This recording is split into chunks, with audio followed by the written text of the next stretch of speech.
Sasa tutapata hapa experience ya Elbow Nsajigwa pamoja na Imani, kitu gani ambacho kinaweza kufanyika ili moja ya hitaji lao liweze kutimia, ikiwemo kwenye eneo zima la bodi ya ligi Young Africans kosa nayo Imani. Tunaungana na Eliud Peter Mvela ambaye ni mjumbe wa zamani wa Excom ya TFF, kwa maana kamati ya utendaji ya TFF, aweze kutujuza kwamba mpaka hapa tulipofika zimebaki siku chache kabla ya mchezo wa Kariakoo Derby, na hatima yake itajulikana pale ambapo hatua za wale ambao Young Africans walikuwa wameomba wajiuzuru, ingawa TFF wao ndio na msimamo wa mwisho. Lakini kwa haraka Mheshimiwa Eliud Peter Mvela, habari ya muda huu? Salama, habari yako bwana? Hapa si tupo vizuri kabisa. Habari za Iringa huko? Iringa salama, lakini leo tuko Arusha kwa ziara madiwani, tuko jijini Arusha leo. Madiwani mpo Arusha? Tuko Arusha leo. Okay, sawa.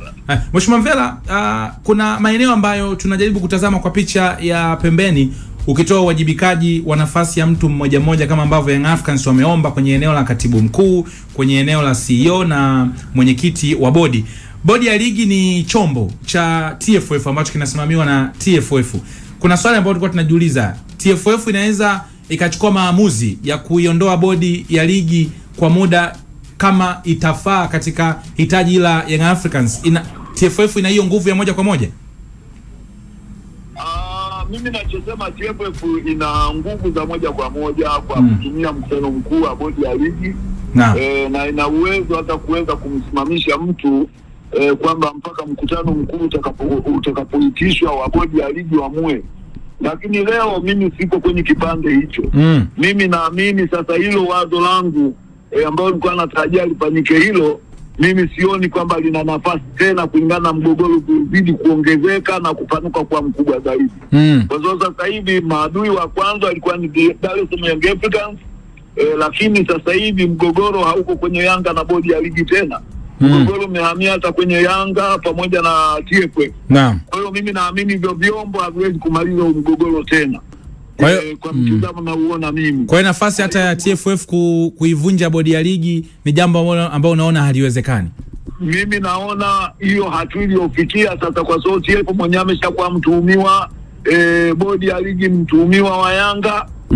Wote hawa hawezi kukaa chini pamoja kafanya jambo hilo. Ambalo nilikuwa naliona sasa, nakumbuka Msigwa aliwahi kuongea akasema tumeachia bodi ya ligi na TFF washughulikie swala hili, wakishindwa basi naamini wataiona serikali. Sasa mimi naamini uwezekano wa kutatua mgogoro bodi ya ligi na TFF umeshindikana. Mimi nafikiri ni wakati sasa wa kuipelekea serikali kwamba mgogoro tunao, tumeshindwa kuamua, ili waweze kusaidia. Na mimi naweza nikachangia njia zangu ambazo serikali inaweza kusaidia kuchangia mgogoro huu. Kwa sababu mahala tulipofikia sasa ni waziri mwenye dhamana aweze kuchukua nafasi yake, lakini asijifiche kwenye kivuli kwamba eti hatutaki kuingilia mambo ya michezo. Hapana, wao wanatakiwa waingie kama washauri, then maamuzi yachukuliwe na vyombo vinavyohusika vyenyewe. Sasa waziri wa michezo nini anatakiwa kufanya?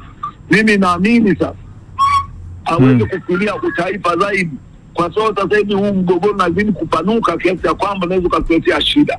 Kwa hiyo mimi nafikiri waziri angechukua nafasi yake, awaite bodi ya ligi, aite Yanga, aite TFF, azungumze kwa masuala ya mpira Tanzania. Viwanja tunazidi kujenga, maandalizi ya mashindano, tunaandaa mashindano ya CAF. Kwa hiyo mimi nafikiri waambie Yanga, awaambie bodi ya ligi kwamba bodi ya ligi sawa wamekosea, naamini ujumbe Yanga ameshafikisha tayari. Kilichobaki sasa, hebu tuangalie masuala ya mpira wa Tanzania. Kwa hiyo nafikiri awatulize Yanga, kubali kwenda kucheza, na wakati huo bodi ya ligi watakuwa wamejifunza mengi juu ya matatizo yaliyoko mbele yetu. Kwa sababu hivi anapozidi kukutana, mimi naamini tunafika mbali zaidi. Kwa sababu wanazidi kuombuana, wanazidi kuelezeana mambo ambayo hayastahili tena. Kwa hiyo mimi naamini kwamba watachukua nafasi yao, kama kibidi waziri au shirikiana na Mkuchika. Naamini Mkuchika ni mzee wa Yanga kabisa. Amtumie Mkuchika akakae pamoja na Yanga na bodi ya ligi, walimalize tatizo hili. Tunakuelekea sio kuduli tena. Mwanzoni mimi kwenye msimamo wangu kwamba Yanga nao wana haki waendelee na msimamo wao. Nimefika mahala nimeona sasa tunakuelekea sio kuduli zaidi. Kwa hiyo naamini waziri achukue nafasi yake, aite Yanga, bodi ya ligi, bodi ya TFF, amshirikishe mzee Mkuchika. Mzee Mkuchika yuko ofisi, nafikiri yuko ofisi ya rais. Yuko ofisi ya rais, yes. Anakuwa ofisi ya rais, lakini yeye ni mmoja wa watu wa Yanga wakubwa katika mpira wa miguu Tanzania. Yupo kwenye board of trustees ya Young Africans. Yuko kwenye board ya trustees. Mimi nafikiri wakae chini, wajaribu kuongea. Kuna watu wengine wasiwashirikishe, wakati wengine ni wachochea moto. Tuachane sasa na wachochezi. Watu wakae watumie busara sasa hivi tufike mahala tucheze mpira. Rais anagharamia mambo mengi ya mpira, anaanza kujenga viwanja wao wenyewe Yanga wenyewe. Kuna vitu ambavyo wanasaidia pale kwa ajili ya kujenga ule uwanja wa Yanga pale. Haya mambo mengi yanaweza kavurugika kulingana jinsi tunakokwenda. Mimi naamini kama kujifunza, bodi ya ligi wanajifunza, TFF wanajifunza jinsi ya kufuata kanuni. Sasa Yanga wametusaidia tayari. Naamini tumeshajifunza jinsi ya kufuata kanuni katika uendeshaji wa mpira. Sasa tuseme yatosha, Yanga wakubali kama mechi sogezwe mbele, ichezwe labda mwishoni mwa ligi, lakini wakubali kwenda kucheza. Wakubali kwenda kucheza. Mheshimiwa Mvela, umetoa ushauri wako ambao ni neutral naweza nikasema, lakini naomba nikurudishe eneo dogo. Wewe pia umeshaikuwa moja kati ya viongozi top kabisa wa TFF. Ulishakuwa mkurugenzi wa kamati ya wanachama. Tukitazama kuna eneo ambalo umetaja Yanga wametoka bodi ya ligi, mgogoro sasa umekuwa na TFF kwa ujumla. Kuna eneo ambalo Young Africans wao waligusa kwamba wana shida na katibu mkuu Wilfred Kidau. Inawezekana tunaona hili jambo lote kwa sababu hawawezi kufikia muafaka, kwa sababu Yanga hawawezi kwenda kuzungumza au kufikia muafaka na mtu ambaye hawana imani naye. Inawezekana mgogoro mwingine uko hapo kwa sababu huyu Kidau hatuna imani naye, hatuwezi kukaa naye kuzungumza naye. Inawezekana hiyo ikawa ni changamoto nyingine. Ndio maana mimi nimekuambia Kidau, Wilfred au Karia au yote hawezi kuita Yanga wakakaa chini pamoja. Lazima kuna kuwe na chombo au mtu wa katikati ambaye anaweza kawaita kutatua tatizo hilo. Kwa sababu mimi nafikiri Yanga hawana shida kama Kidau. Wana shida na katibu mkuu, kwamba inawezekana waamuzi wale wanaboronga kwa njia moja nyingine, kwa sababu yeye ndio mtendaji mkuu, anasimamia vile vyombo. Na ujue Kidau yeye mwenyewe hasimamii moja kwa moja, kuna kamati ya ligi, kuna chama cha waamuzi, ndio ana majukumu yale, lakini wale ndio wanawajibika kwa Kidau. Kwa sio kwamba Kidau anawajibika moja kwa moja kwa waamuzi, hapana. Wale wana vyombo vyao, wana kamati ya waamuzi, wana chama cha waamuzi flati, kwa ndio wanaosimamia mambo ya waamuzi. Lakini yeye ananyoshia kidole kama ndio mtendaji mkuu wa shirikisho la mpira Tanzania. Lakini hiyo ninachokuambia, watakapokuwa wamekutana, waziri amewakutanisha, yote ataongelewa kwamba bwana Kidau mwingine anaochangia ni pamoja na vyombo vyako ambao ni watendaji wako, chama cha waamuzi, kamati ya waamuzi wasimamii vizuri. Kwa hiyo Yanga ametufungua macho. Kwa hiyo kuanzia sasa hivi muwe makini na vyombo hivi, ndio inaweza kutuletea mgogoro. Kwa linamalizwa kidiplomasia. Kuna mambo makubwa kati ya nchi na nchi wanapigana vita, si wanakaa chini wanamaliza. Lakini Mheshimiwa Mvela, vijana wa kisasa wanasema hata serikali ikae mbali ili tuonyeshane. Yani watu wasaizi wanasema ni muda wa mabadiliko, acha wachapane, elimu iingie na tuanze maisha mapya. Wanasema ikitumika diplomasia mwakani tutarudi tena kule kule tu. Unafikiri wakati umefika wa sisi kufanya mapinduzi au kila mtu ajitegemee kwa nguvu yake? Hapana, labda nikwambie, enough. Kila mtu ameshajua amekosea wapi. Kila mtu anajua ligi ijayo nisie nikakosea kama nifanye nikazusha furugu kama hizi. Lakini kama ni kuonyeshana, tunarudi nyuma. Tanzania kimpira tulifika mahala pazuri sana.